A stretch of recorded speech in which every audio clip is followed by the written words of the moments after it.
गोरखपुर में कथा चल रही थी, थोड़ा अच्छे से सुनना। गोरखपुर में, और वहां पर जो हम लोग ठहरे हुए थे वो मेरे ख्याल दूसरी मंजिल पर ऊपर ठहरे हुए थे, फर्स्ट फ्लोर पर नहीं, सेकंड फ्लोर पर किसी का घर था वो। और सुबह जो सबका चूंकि दिनचर्या होती है, सुबह नहाना धोना पूजा पाठ आदि करना हर व्यक्ति करता है, तो उस समय की ये एक बड़ी विचित्र सी घटना कि कोई दरवाजे पर आया तो बाहर किसी भैया वगैरह ने किसी ने बोल दिया कि अभी महाराज जी पाठ कर रहे हैं, आप 1-1.5 घंटे बाद आना। अच्छा, इस बात का मुझे नहीं पता था। 1-1.5 घंटा जब गुजरा तो वो ठीक 1.5 घंटे बाद वो दोबारा आए ऊपर। तो जो भैया प्रसाद बना रहे थे, भोजन बना रहे थे, उन्होंने कहा कि बोले महाराज जी ऐसे ऐसे अभी एक बुजुर्ग अंकल आए थे, वो दोबारा आए हैं आपसे मिलने के लिए। तो मैंने कहा, मैंने कहा बुलाओ उनको। जैसे ही दरवाजा खुला वो आए, एक एक शब्द सत्य कह रहा हूँ बिहारी जी के पास कि जब मैंने उनको देखा तो इतना दुख हुआ। अरे राम राम राम, लगभग उनकी उम्र थी 82 वर्ष की, 80 से 82 साल की उम्र थी उनकी, मतलब पूर्ण परिपक्व उम्र। और दुख इस बात का कि ये 2 मंजिल चढ़ के कैसे आए होंगे, आप समझ रहे हैं? 2 मंजिल ये चढ़ करके कैसे आ गए, दुख इस बात का। इतना मन भारी हुआ, मैंने उनके हाथ पकड़े और उनको पकड़ करके बिठाला। आप विराजी। अच्छा, जब चर्चा प्रारंभ हुई तो उन्होंने चर्चा यहाँ से शुरू करे कि महाराज जी आप कथा बहुत बढ़िया करते हो, वहाँ का जो टोन है, आप कथा बहुत बढ़िया करते हो। तो मैंने हंस करके ये कह दिया कि आप 2-2 बार 2-2 मंजिल चढ़ करके आप कथा की तारीफ करने नहीं आए हो। आए क्यों हो, कृपा करके वो कारण बताइए, क्या कारण है? तब उन्होंने ये बात कही मेरे प्यारे, तब कही ये बात कि बोले महाराज मन कर रहा है कि वृंदावन वास किया जाए। उन्होंने ये बात बोली कि मन कर रहा है वृंदावन वास किया जाए। तो मैं हंस करके मैंने उनसे कहा कि मैंने कहा बाबा, आपकी स्थिति देख करके लग नहीं रहा कि आपको घर से बाहर जाना चाहिए, क्योंकि आप अत्यंत बुजुर्ग हो चुके हैं। आप तो घर पर ही रह करके भक्ति करो और अपने घर को ही वृंदावन बना लो। मैंने ये निवेदन किया, आप अपने घर को ही वृंदावन बना लो। नहीं महाराज, कोई तो आश्रम होगा वहां पर, कोई तो स्थान होगा। तो मैंने कहा स्थान तो बहुत सारे हैं, एक तो नहीं बहुत सारे स्थान हैं, लेकिन अब आश्रम प्रायः सब जो हैं इतने व्यस्त हो चुके हैं, क्योंकि आप आश्रम पर कैसा व्यक्ति चाहिए जो आश्रम आ सके और श्रम कर सके, थोड़ी सी मेहनत कर सके, तभी आश्रम में रह सकता है। मैंने कहा आप तो कुछ भी नहीं कर सकते, इसलिए कृपा करके आप यहीं गोरखपुर में रह करके भक्ति करो, यहीं भजन करो। जब उन्होंने 2-3 बार कहा तो मैंने थोड़ा सा टाइट होकर के उनको बोल दिया कि नहीं, आप यदि वहां जाएंगे ना तो कोई आपको संभालने वाला होगा, ना कोई पकड़ने वाला, कहीं गिर पड़े तो लेने के देने और पड़ जाएंगे। तो मैंने उनसे कहा कि आप इतना जोर क्यों लगा रहे हैं वृंदावन जाने के लिए? तो वो इतना भपक करके रोने लग गए, इतनी जोर से भपक के रोने लग गए। तब उन्होंने कही कि बोले महाराज बहू बहुत मारती है घर में। ये बिल्कुल शब्द बोल रहा हूं उनके, और मुझे चूंकि नाम भी ध्यान है, लेकिन मैं नाम व्यासपीठ से कैसे ले सकता हूं? बोले मेरा बेटा जो है वो जब काम पे चला जाता है तो उसको तो ये लगता है कि माता पिता में कमी है, क्योंकि बहू उसके कान ऐसे भर देती है। बोले यदि दोबारा हम पानी भी मांगते हैं तो ग्लास फेंक करके देती है। ये उसके कहे हुए शब्द बता रहा हूँ। बोले बहुत मारती है, जैसे जो चीज उसके हाथ में आ जाए। बोले अब बर्दाश्त नहीं होता। तो भले ही प्राण निकल जाएं लेकिन वृंदावन चले जाएं। ये बातें और भी बहुत सारी बातें कही, लेकिन उस दिन ऐसा दिल बैठ गया ये सुन करके कि रे राम राम राम राम राम। स्थिति क्या है और सुने समझें। आजकल ये चीज बहुत ज्यादा होने लग गई है। घर में यदि कोई मेन फंक्शन होगा, यदि मेन कोई कार्यक्रम है, तो बड़े बुजुर्ग यदि कुछ भी बोलते हैं इस तरीके से डांटते हैं। अच्छा, हम खुद देख चुके हैं इन बातों को, खुद देख चुके हैं। और व्यासपीठ से कह रहा हूं कि यदि आज भी चाहे 50 साल 60 साल 80 साल 90 साल के माता पिता हो गए हों, यदि बच्चा झूठे को भी एक बार उनसे पूछ लेता है कि पिताजी मैं ये काम करने की इच्छा है, आप कहो तो कर दूं, कसम खा रहा हूं मेरी नजर में वही घर अयोध्या है, वही घर अयोध्या है जहां पर माता पिता की बस इतने सम्मान की यदि रक्षा है। देखो वो कुछ बहुत कुछ नहीं करेंगे, लेकिन यदि प्रत्येक काम की बहू यदि सासू माते से पूछने लग जाए तो उसका तो मन वैसे ही हरा हो जाएगा। लेकिन एक बात और समझे कि ताली दोनों हाथ से बजती है। कई घरों में ये भी स्थिति है कि जहाँ की बहुएं बिल्कुल बहू बेटा राम सीता की तरह है, वो हर स्थिति से माता पिता की सेवा करना चाहते हैं, लेकिन वहां पर कई घरों में ये भी स्थिति देखी गई कि माता पिता नहीं टिकने दे रहे बहू बेटे को। ये दोनों ही हाथ से ताली बजती है प्यारे, समझे इस बात को। और जहां जहां ये स्थिति आती है तब प्यारे हमें लगता है कि एह घोरे कलौ प्रायो जीवश्चा सुरतांगतः क्लेशाक्रांतस्य तस्यैव शोधने किम परायणम। हे परायण, इस आसुरी भाव से कैसे जीव बाहर जा सकता है। सुनो, केवल कथा है, केवल और केवल कथा है।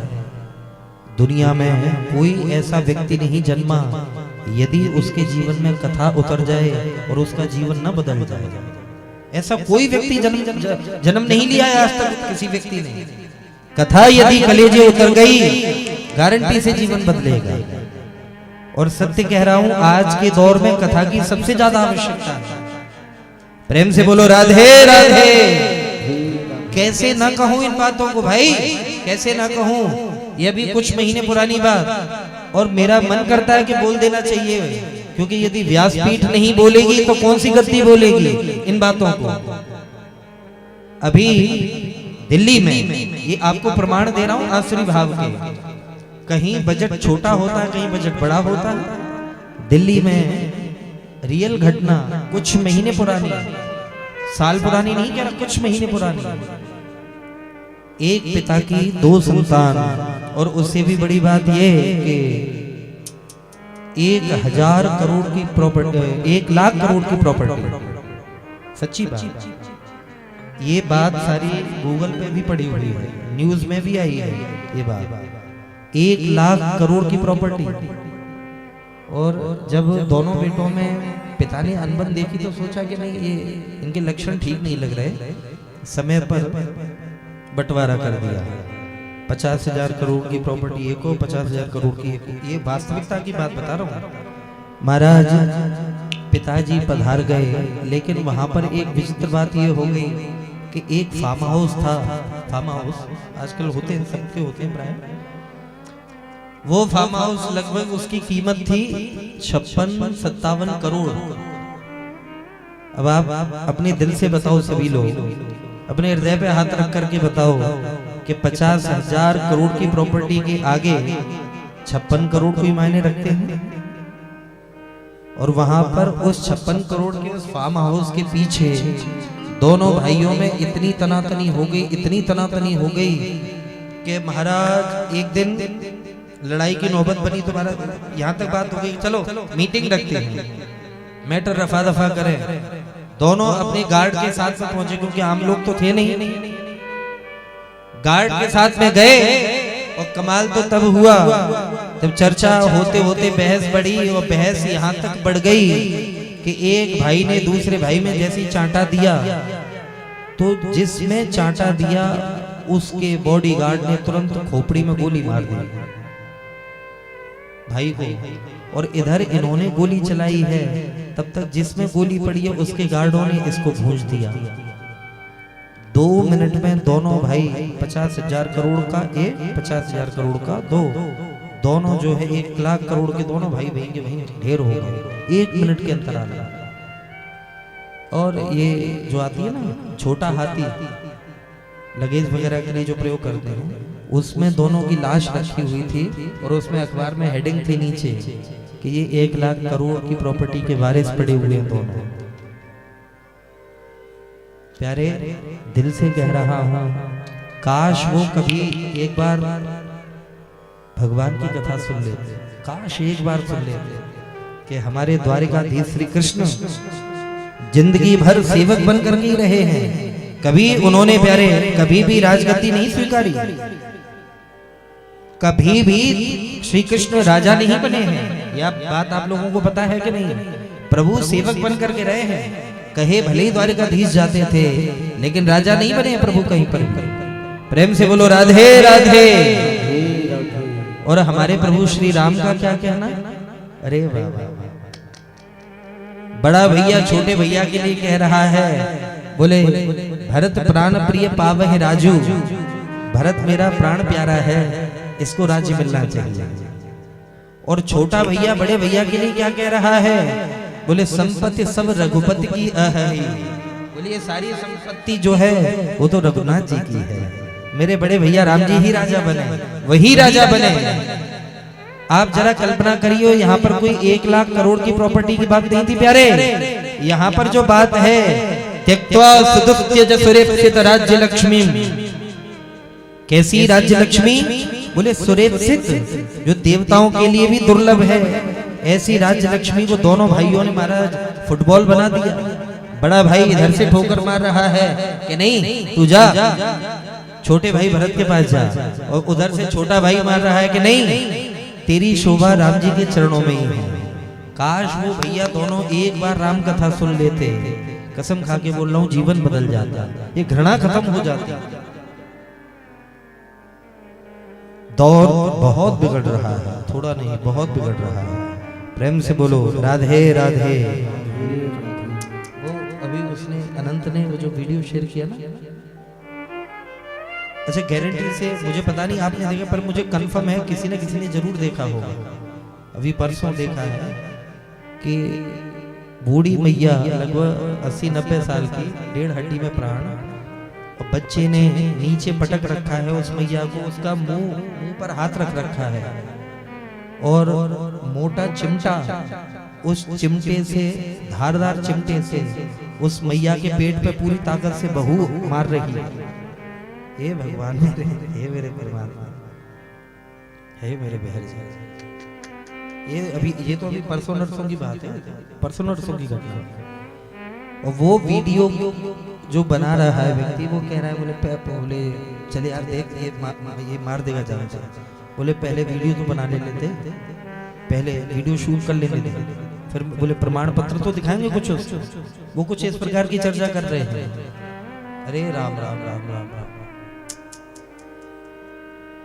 इसलिए मैं हृदय से कह रहा हूं, यदि आप लोगों के बहू बेटे थोड़ी बहुत भी घर पे बात मान रहे हैं तो उनकी पीठ ठोका करो सुबह शाम। आजकल माहौल बहुत बिगड़ता जा रहा है, सच्ची कह रहा हूं, और एप्रिसिएशन बहुत आवश्यक है। हाँ, उत्साहवर्धन होना ही चाहिए। अगर बहू बेटे थोड़ी सी भी सेवा कर रहे हैं तो गली के बाहर, घर के बाहर जिस समय निकलो प्यारे, इतनी प्रशंसा करो कि मेरे जैसे बहू बेटे तो किसी के हैं ही नहीं। बिल्कुल राम सीता है, क्योंकि उत्साहवर्धन से कई बार मन में कोई विकार भी आता है ना, तो वो विकार भी खत्म हो जाता है। इसलिए व्यासपीठ से कह रहा हूँ भैया, बीच बीच में तारीफ करते रहा करो। अभी बहुत कुछ ठीक है, लेकिन बहुत कुछ बिगड़ने के कगार पे है प्यारे। प्रेम से बोलो राधे राधे।